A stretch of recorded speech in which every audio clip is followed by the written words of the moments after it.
more places are going to bollards or retractable bollards that will enable them to do this more efficiently. But even without waiting for that, which can, that kind of barrier, which can be costly to install and sometimes very difficult to do so throughout a city, actually things can be done quite easily, such as simply parking large vehicles at the access points. A picture is emerging of the man who deliberately drove a pickup truck into people in a crowded New Orleans street on New Year's morning. He killed 15 people and 35 were injured. Let's have a listen to some witnesses of the attack. I just heard this squeal and like the rev of an engine and then this huge loud impact and then the people screaming. And debris, just metal, the sound of crunching metal and bodies.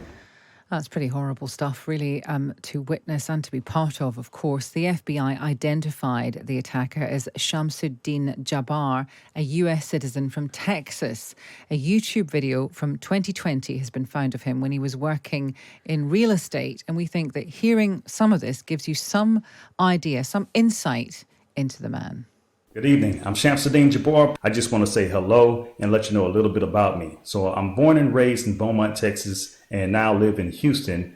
And I've been here all my life, with the exception of traveling for the military, where I spent 10 years as a human resources specialist and IT specialist, where I learned the meaning of great service and what it means to be responsive and take everything seriously, dotting I's and crossing T's to make sure that things go off without a hitch. Well, the attack in New Orleans closely follows another one in Magdeburg in Germany, where the attacker drove through a Christmas market, killing 5 and injuring at least 235 others. And one key question here is why barriers weren't in place to prevent vehicles reaching the crowd. Brian Michael Jenkins was a counter-terror advisor to President Clinton and now specialises in terrorism in surface transportation. And he gave me his reaction to the attack. Well, all of these events are tragic and shocking.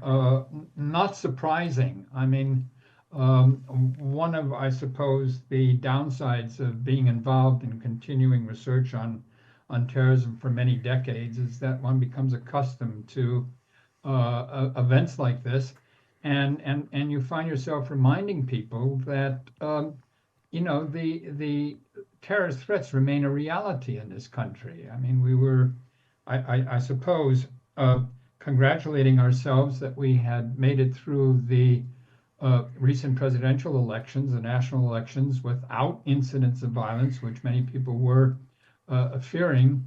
But here we are, January 1st, and people are back on edge. And you now specialise in studying terrorist incidents involving surface transportation.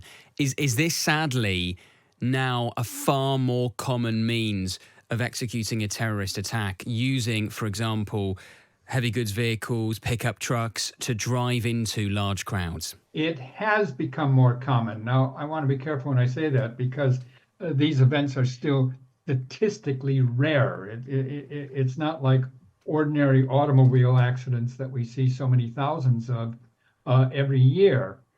But clearly, over the last 2 decades, we have seen an incline in the number of incidents and in efforts to kill more and more people each time. What more do you think cities can do to protect themselves against such attacks? I mean, I'm speaking to you from London. We're not far from London Bridge, where tragically there was an awful terrorist attack back in 2017 involving a vehicle. They have now installed safety barriers on that bridge to reduce the ability for such an attack to happen again. And indeed, on Bourbon Street, in the French Quarter, in New Orleans, there were meant to be security barriers that I believe were being repaired actually over the New Year period, so they weren't in place as they were meant to be. But should that now be standard in major cities? It should be, especially when you have events like parades or these, street markets, Christmas markets, things of that sort. And more places are going to bollards or retractable bollards that will enable them to do this more efficiently.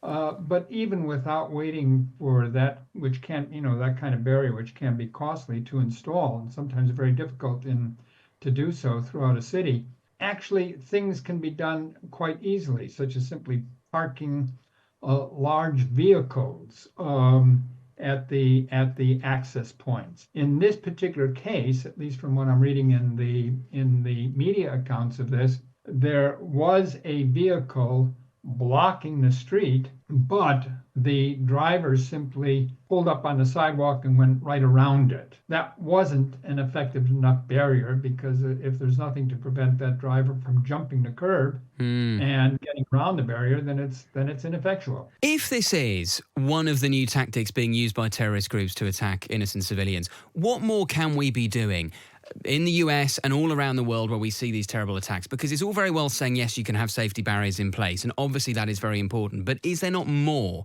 we could be doing to prevent these types of attacks? You know, if you're talking about additional security measures, I mean, the terrorists will always have an advantage in that calculus.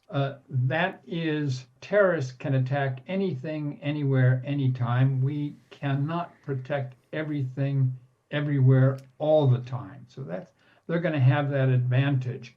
And so in terms of attempting to suppress, prevent these kinds of attacks, it really is what we do about the terrorists. And that is by degrading these organizations, by acting promptly on intelligence, by involving the public effectively in for example, promptly notifying authorities of suspicious objects or suspicious behavior in certain venues.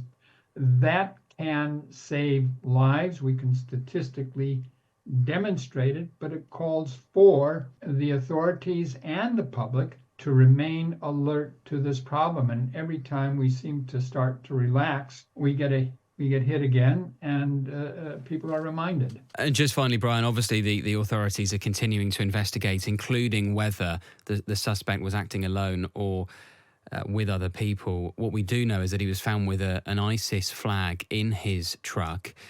Islamist terror in the US in recent years has been relatively uncommon. The Pew Center calculates 15% of terror attacks are religiously motivated in the US.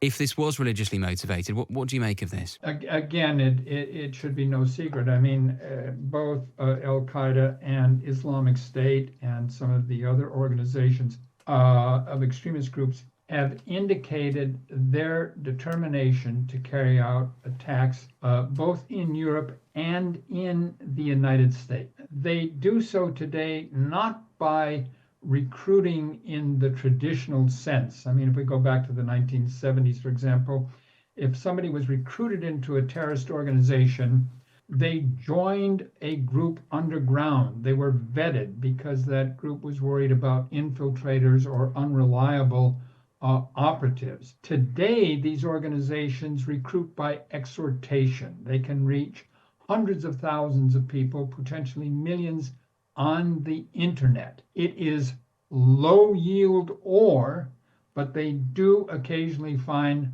that one individual or that handful of individuals who will be inspired, radicalize themselves, and carry out attacks.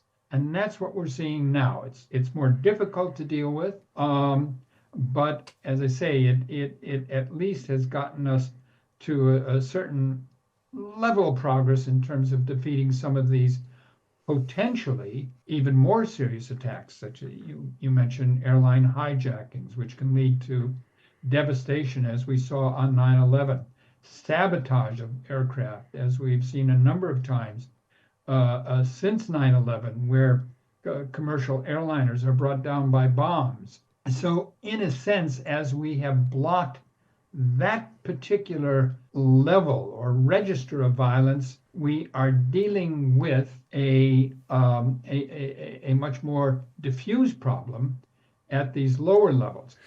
That was Brian Michael Jenkins, counter-terror advisor to President Clinton, now specialises in terrorism and surface transportation. Obviously, there are many questions that are still unanswered, still being investigated by the authorities over this. They believe that the suspect probably was working with other people, but they are investigating that. There are questions over whether this is connected to the explosion of that Tesla Cybertruck outside a Trump hotel in Las Vegas. Big question still for the authorities. Obviously, as and when we get more, we will bring it to you.